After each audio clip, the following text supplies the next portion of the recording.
Alhamdulillahirabbil alamin wassalatu wassalamu ala asrofil anbiya'i wal mursalin sayyidina wa maulana Muhammadin wa ala alihi wa sahbihi ajmain. Amma ba'du. Yang saya hormati para senior, khususnya Gus Wahid yang berbahagia.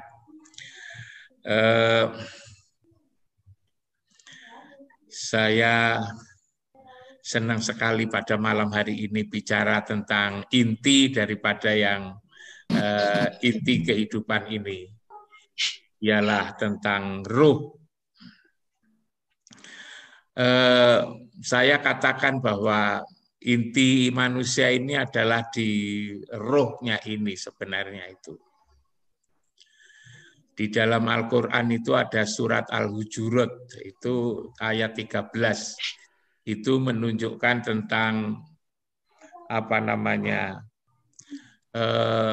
kejadian manusia yang berbeda-beda, bersuku-suku. Itu sesungguhnya hanya aspek fisiknya saja. Sementara fisik itu belum lengkap, belum sempurna. Lalu kemudian disempurnakan oleh Allah lewat surat As-Sajdah ayat 9, summa sawahu wa nafakha fihi mir ruh. Aku sempurnakan kejadian ini dengan aku tiupkan ruh. Jadi ruh ini sesungguhnya inti daripada manusia itu sendiri. Ruh itu disebut dengan iman.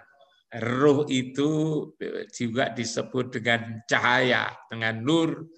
Ruh itu juga disebut dengan kitab. Ruh, nur, ruhani itu sesungguhnya inti daripada kehidupan ini adalah di situ.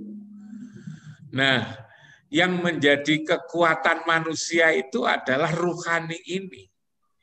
Manusia itu bisa mendengar. Yang mendengar itu adalah ruhani, ruhnya. Dengan menggunakan alat namanya telinga. Ruh itu juga bisa melihat dengan menggunakan alat yang namanya mata. Bisa ngomong seperti saya ngomong itu dengan menggunakan alat yang namanya adalah mulut. Juga berpikir itu. Yang berpikir itu adalah sebenarnya roh ini. Menggunakan alat namanya otak. Jadi telinga, mata, mulut, otak itu termasuk juga tangan, kaki itu sesungguhnya adalah miliknya roh ini. Karena itulah maka ketika tidur, tadi disebut-sebut oleh Gus Wahid kalau tidur, maka orang itu sudah tidak bisa apa-apa. Matanya sudah bisa digunakan, tidak bisa melihat, telinganya tidak bisa dengar, mulutnya tidak bisa ngomong, tangannya tidak bisa bergerak. Kenapa itu? Karena yang punya mata, yang punya telinga, yang punya mulut, itu lagi digenggam oleh Allah. Di Quran dikatakan Allahu yatawaffa anfusa kina mautiha lati lam tamuti manamiya. Allah menggenggam ruh itu kan. Karena itu tatkala kita tidur ya, yang rohnya itu sendiri digenggam oleh Allah, terpisah daripada tubuh, maka semua ini tidak berfungsi apa-apa. Apalagi kalau kita sudah pulang, sudah kembali. Bahasa Al-Qur'annya itu sudah roji'un itu maka lalu tubuh ini segera harus dimandikan, lalu dikafani, disolatkan, lalu kemudian dibawa ke kuburan. Kenapa kok dimakamkan ke kuburan ini, dibawa kuburan? Karena yang punya tubuh, yang punya mata, yang punya telinga, yang punya otak sudah pergi, sudah kembali. Nah, di situ pentingnya roh itu bisa kita lihat ketika kita ini tidur, apalagi ketika kita itu mati.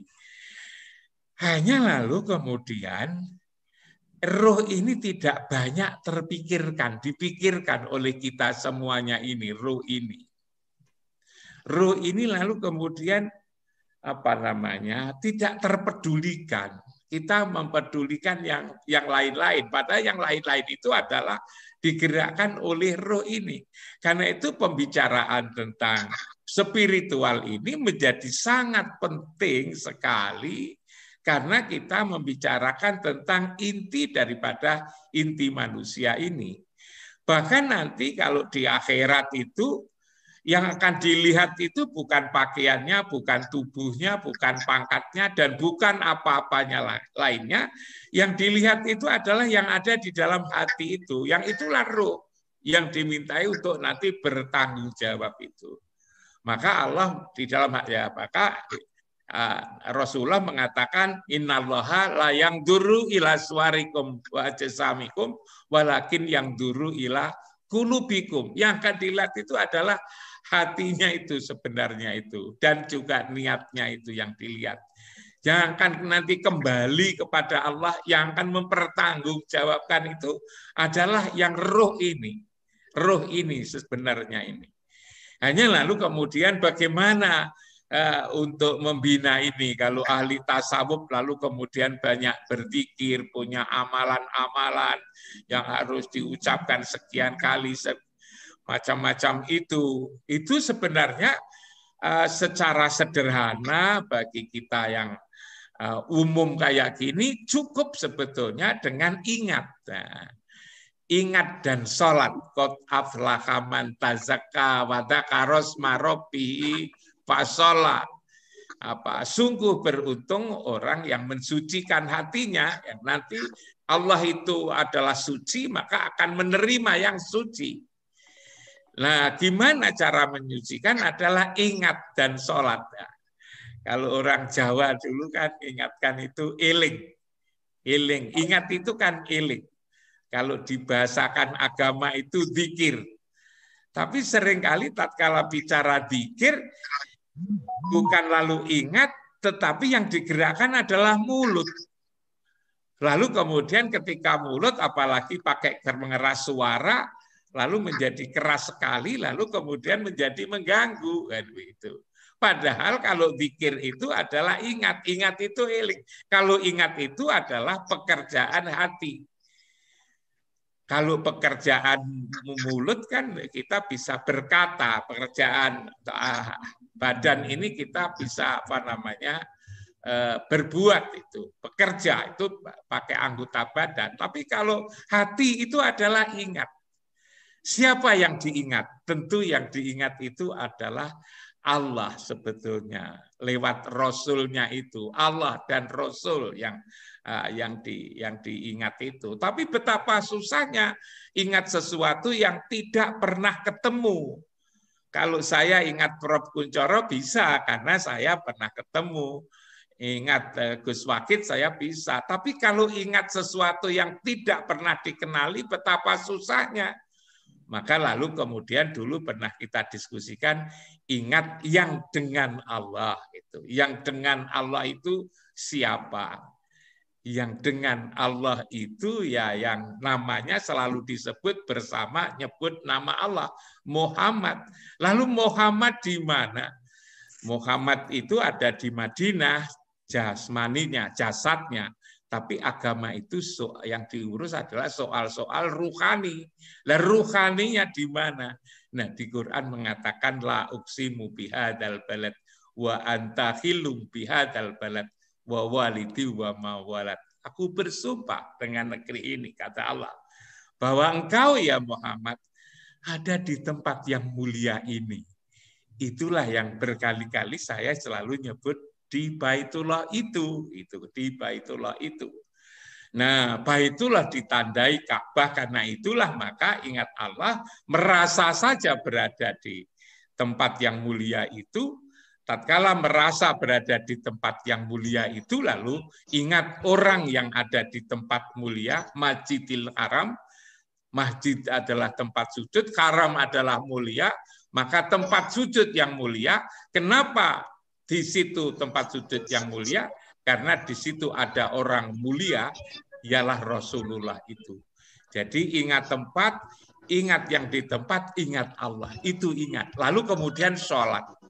sholat itu yang 5 kali sehari semalam itu, manakala dilaksanakan secara khusyuk, merasa ketemu Allah ketika sholat, alladzina yadunnuna annahum mulaqu rabbihim wa annahum ilaihi rajiun, maka di situ lalu kemudian rohani kita ini akan menjadi hidup sebetulnya. Apalagi lalu kemudian kita puasa di bulan Ramadan, lalu kemudian juga menjalankan haji. Inilah sebetulnya rukun Islam ini menghidupkan spiritual kita ini, menghidupkan roh kita ini, lalu menyambung roh kita ini dengan antara roh kita ini dengan Rasulullah Muhammad SAW, lalu juga dengan Allah. Nah, dari situ maka lalu kemudian spiritual kita itu lalu menjadi hidup. Makanya mungkin ada kata lain selain revolusi, menghidupkan spiritual barangkali Gus Wakid itu. Menghidupkan, gitu. Sebab selama banyak orang yang tidak pernah memperhatikan, lalu kemudian kita hidupkan kembali, agar lalu kemudian ini menjadi ada begitu. Nah, saya kok memahami ruhani itu seperti itu. Jadi ruhani ini malah justru inti, yang ruhani ini nanti yang akan kembali kepada Allah, bukan lalu jasmani, bukan rumah, bukan yang lain, tetapi ruhani ini. Dan ruhani ini akan bisa kembali kepada Allah tatkala ruhani ini nanti suci, karena Allah itu maha suci dan hanya menerima yang suci. Sekarang bagaimana mensucikannya? Ternyata Al-Quran memberi petunjuk. Kota afalaka man tazakka wa dzakara rasma rabbih fasholla. Ingat dan sholat. Ingat dan sholat itulah sebenarnya yang kita laksanakan sehari-hari, maka lalu kemudian menjadi jernih. Tatkala ini jernih, hati kita jernih, ruhani jernih, maka kata Gus Wakid mempengaruhi pikiran kita, mempengaruhi semangat kita berbuat untuk kehidupannya lebih baik ini. Saya kira itu Gus Wakid tambahan saya, mohon maaf sekali manakala banyak kekurangan yang saya sampaikan. Alhamdulillah, Assalamualaikum semakin jelas, warahmatullahi ya. wabarakatuh.